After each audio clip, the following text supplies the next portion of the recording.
Voting से पहले जनसुराज के नेताओं की गिरफ्तारी पर पार्टी उम्मीदवार प्रशांत किशोर ने कल रात जक्कनपुर थाने पहुंचकर पुलिस और सरकार को घेरा। जनसुराज के नेताओं की गिरफ्तारी पर जक्कनपुर थाने पहुंचे प्रशांत किशोर ने कहा कि अगर उनकी पार्टी के किसी नेता या कार्यकर्ता से कोई गलती हुई है तो कानूनी तौर से वो सजा भुगतेंगे। इसी के साथ उन्होंने कहा कि किसी भी हालत में इस बात को स्वीकार नहीं किया जा सकता कि जनसुराज के नेताओं को पुलिस पकड़कर ले जाए और ये बताने से मना करे कि उन्हें किस आरोप में पकड़ा गया है और उन्हें कहां रखा गया है। प्रशांत किशोर ने यह भी कहा कि सरकार घबरा गई है और इसीलिए इस तरह के हथकंडे अब अपना रही है।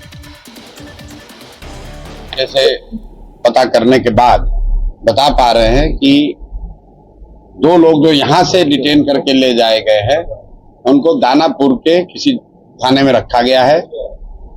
इसके अलावा जो दूसरे लोग कहाँ हैं उसकी जानकारी के बारे में उन्होंने कुछ नहीं बताया। तो यहाँ अब हम लोग यहाँ से उठकर जाएंगे और चूंकि मामला पूरे पटना का है तो कल एसएसपी के साथ जाकर उनसे बात की जाएगी। तो हम लोग एसएसपी के यहाँ जाएंगे और उनसे पूछेंगे कि किस अपराध में इन 16 लोगों को आपने डिटेन किया है।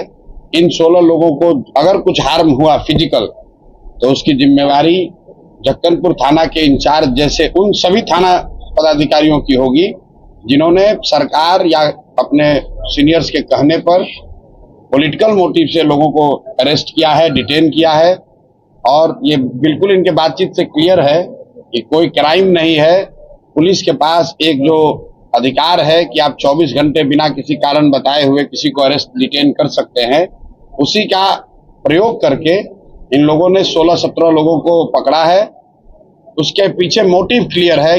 चुनाव के दौरान जनसुराज के ये लोग जनसुराज की पार्टी का काम न कर पाए और ये कहीं ना कहीं सरकार की भाजपा की मदद करने की कोशिश है। ये सरासर पुलिस का राजनीतिकरण है। तो ये रही बात बांकीपुर के बाद। अब जरा बात कर लेते हैं मध्य प्रदेश की दतिया सीट की, जहां बीजेपी ने नरोत्तम मिश्रा की जगह आशुतोष तिवारी को टिकट दिया, जिसकी वजह से नरोत्तम मिश्रा और उनके समर्थकों ने काफी बखेड़ा भी खड़ा किया था। हालांकि बाद में नरोत्तम मिश्रा मान गए। आशुतोष तिवारी के सामने कांग्रेस ने घनश्याम सिंह को मैदान में उतारा है।